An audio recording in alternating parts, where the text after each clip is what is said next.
welcome again to my channel, the Handysir channel. And today we have a new subject, which is I will be teaching you how to mount on your wall a single piece of shelf with less expense and few tools and materials required. Here are the materials and tools that we are going to use in mounting this shelf on our wall. So first, it is very important that we have this. This is what we call drill, because we will use it later in boring holes on wall and on our shelf.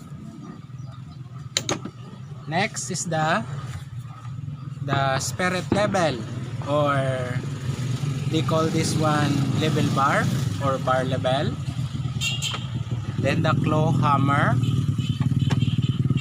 the pencil, the plier, the pulpus roll, my favorite tool,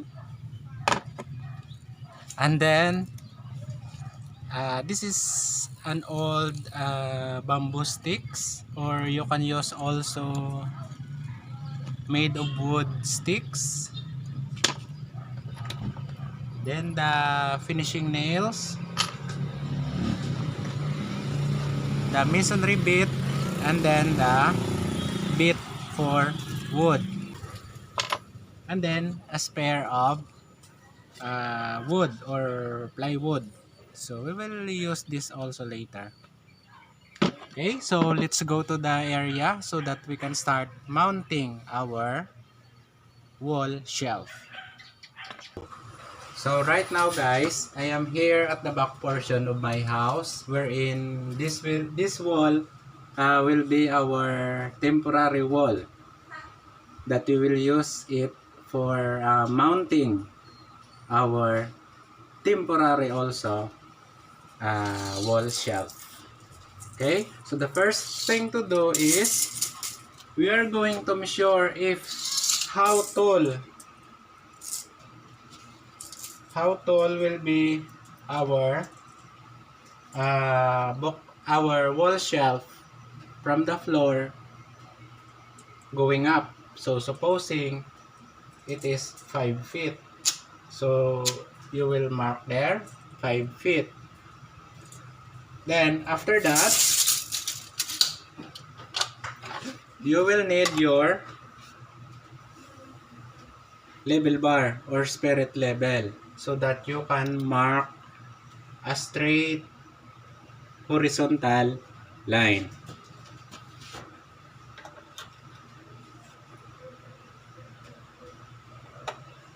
We're going to check if the bubbles is in the middle already. That's it. Then we will create a straight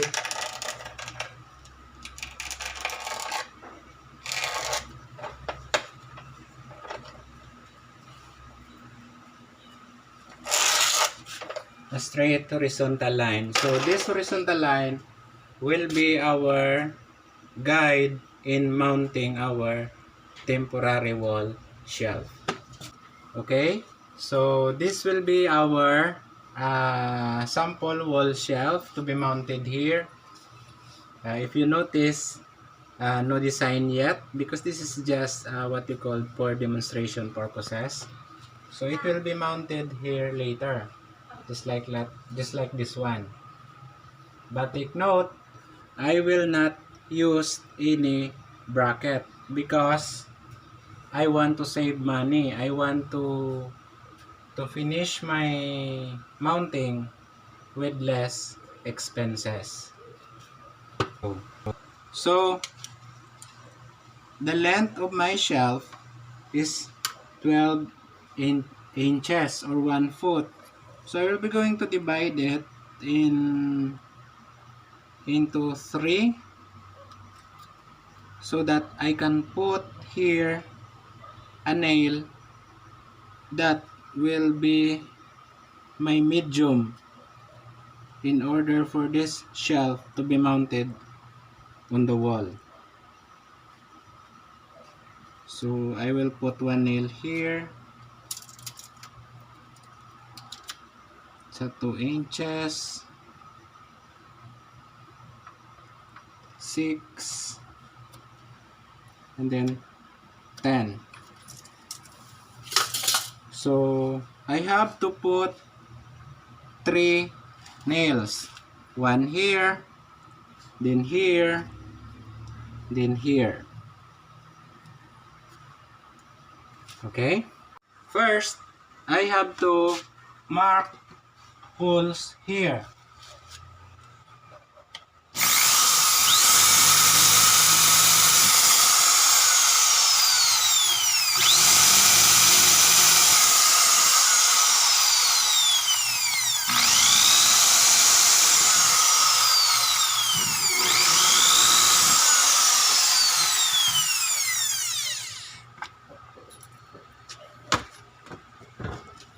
Next, I have to cut the head of these nails. 1, 2, 3. Then I will reverse it.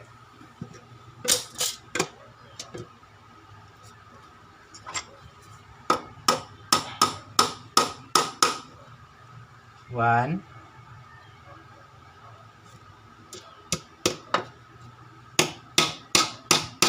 two,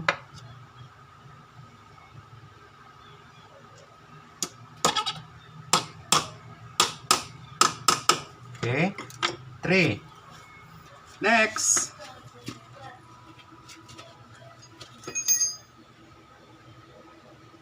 I have to target my guideline here. So I will put a mark here. Example, I will put here X. I'll put here X so that I can remember later which side this nail for.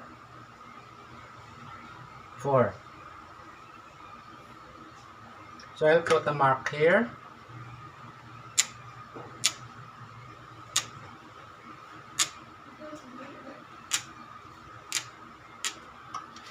Then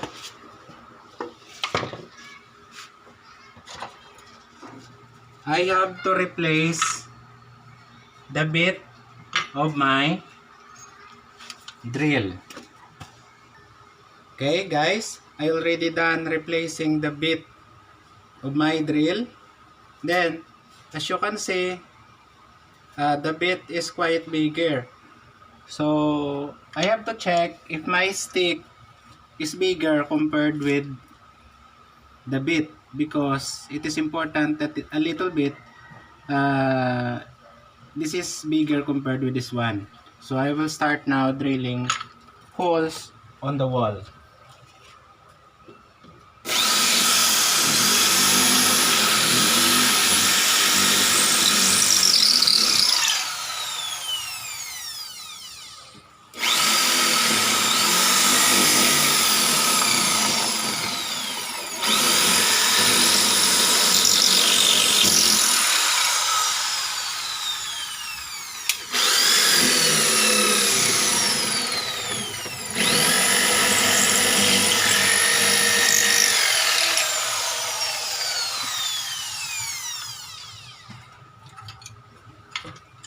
Okay, next I have to put this stick here. 1, 2, 3. Nice.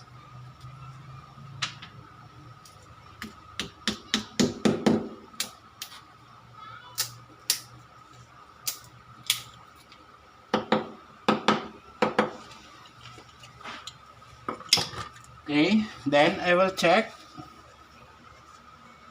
Where's my mark? this X and that X. Then I have to target this one so that I can confirm if the nails really fitted in the holes. Then before that, I have to apply first glue here.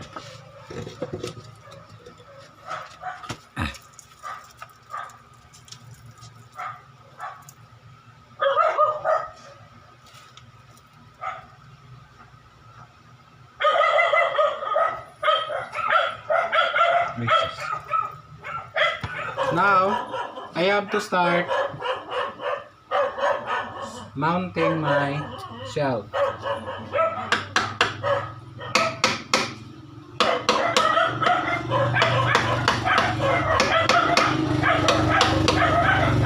So, if I will continue to hammer this one with my force, it will destroy the wood or the plywood. So I need this one to protect my shelf.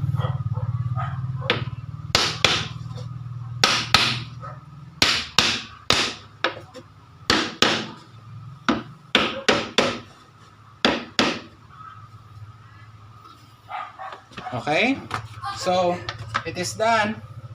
Then you are going to wait maybe mga 3 hours until such time that the glue will become hard before you're going to put some of your things here. See?